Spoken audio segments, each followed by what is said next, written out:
Hello gents, and welcome to another boss guide on BetterCallPaul. If you enjoy this video or it helps you in some way, and if you want to see more Bloodborne content, make sure to hit subscribe and comment if you have any advice that you would like to give me on how I can improve my format. Thanks. Let's move on to the guide.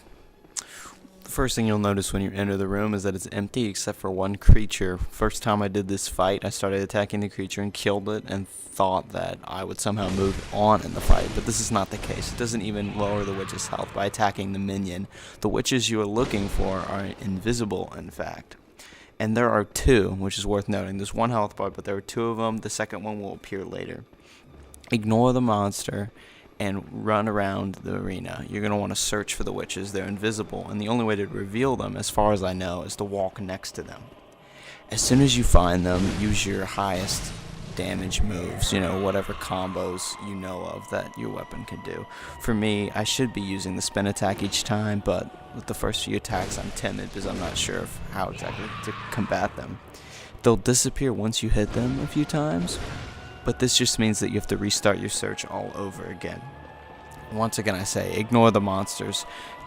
The only reason that you would attack one of these monsters is that if they've formed a mob, 5 or 6 or so, and you need to narrow down their numbers. But if you deal with the witches fast enough, you will not have that problem. In a little bit here, I get a plunge attack on one of the witches, which you can do by comboing them off the stairs and then plunging into them, which I get an incredible amount of damage off. It was merely luck. I was just panicking and doing my best.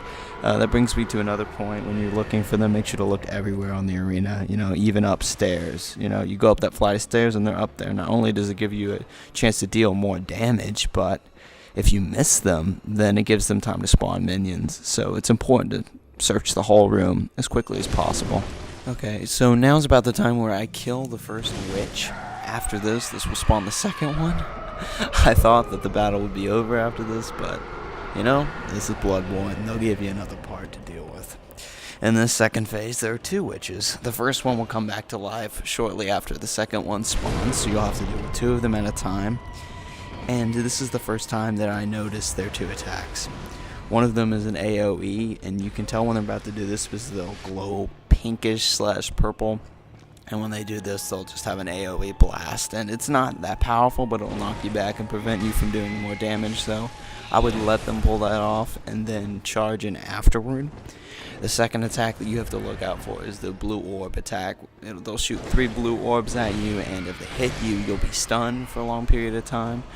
I'm not sure whether wiggling the analog stick helps you get out faster, but in my experience it did. When I was button mashing, essentially, I was able to get out quicker. But, that could just be my mind playing tricks on me. Once they stun you like this, they will give you a nice close shave. And since there's no, shaving cream, you're going to have some killer razor rash after this one. It does a ton of damage. Thankfully, I was able to survive it and heal back up. If you cannot survive taking one of these attacks, I would recommend leveling up before entering the arena, because it would be quite difficult to go this entire fight without getting hit with these orbs. There are some cases where the witches both shoot orbs at you, and if they both shoot, you're going to have a rough time dodging both of them. One last tip I have is that when they're invisible and they cast the blue orb spell, it does reveal their position, and the other spells do so too. Just look for any changes of color in the arena. If you see them and you're able to avoid the attacks, then you'll know exactly where they are, and just be prepared to strike and do the most damage. You're going to need all the help you can get in this hide-and-seek fight. I spent a lot of time just looking for them and avoiding their minions, and to be honest, the minions don't bother me as much as their stun attacks, because what will happen is they'll stun you while you're attacking one of the other witches. The fight only gets easy when you narrow it down to one witch, because once one is dead, then you only have one to look out for, and the other one can't stun you while you're making progress. To summarize the tips in this video, the main things you're going to want to be concerned with are their 2 attacks. Make sure you dodge the blue orbs, and if they do their AoE attack with the pinkish hue, make sure you get out of the way and then go into attack after that.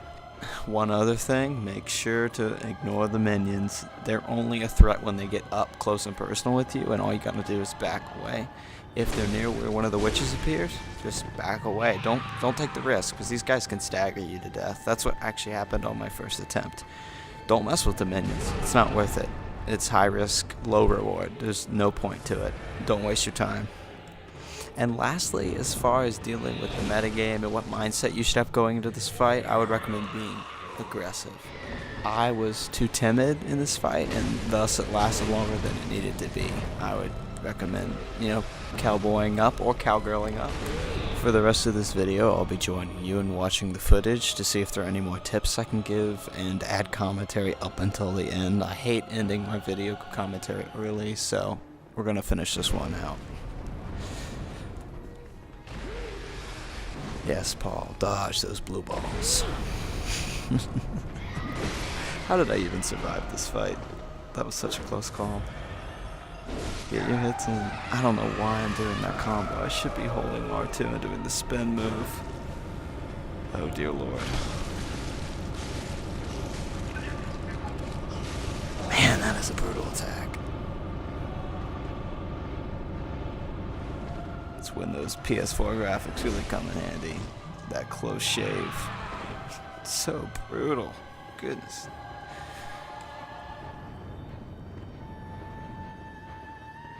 Yeah, this last witch really gave me a hassle. And again with the combo. If I would have done my spin move, I probably could have gotten her down on the ground and then done another plunge attack. I don't know what I was thinking. Discovered quick that time. Oh wow, the second witch revived again. Okay, well there's another tip right there. The second witch will come back even if killed multiple times. I don't know what triggers that though. Maybe time. Okay, moral of the story. Be less cautious, otherwise the witches will spawn back in. Don't be like Paul in that way.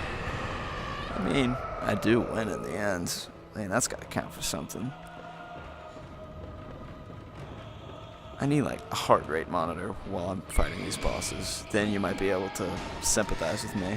Alright, here comes the finale. Let's do this, Paul. Finish him. I mean, her.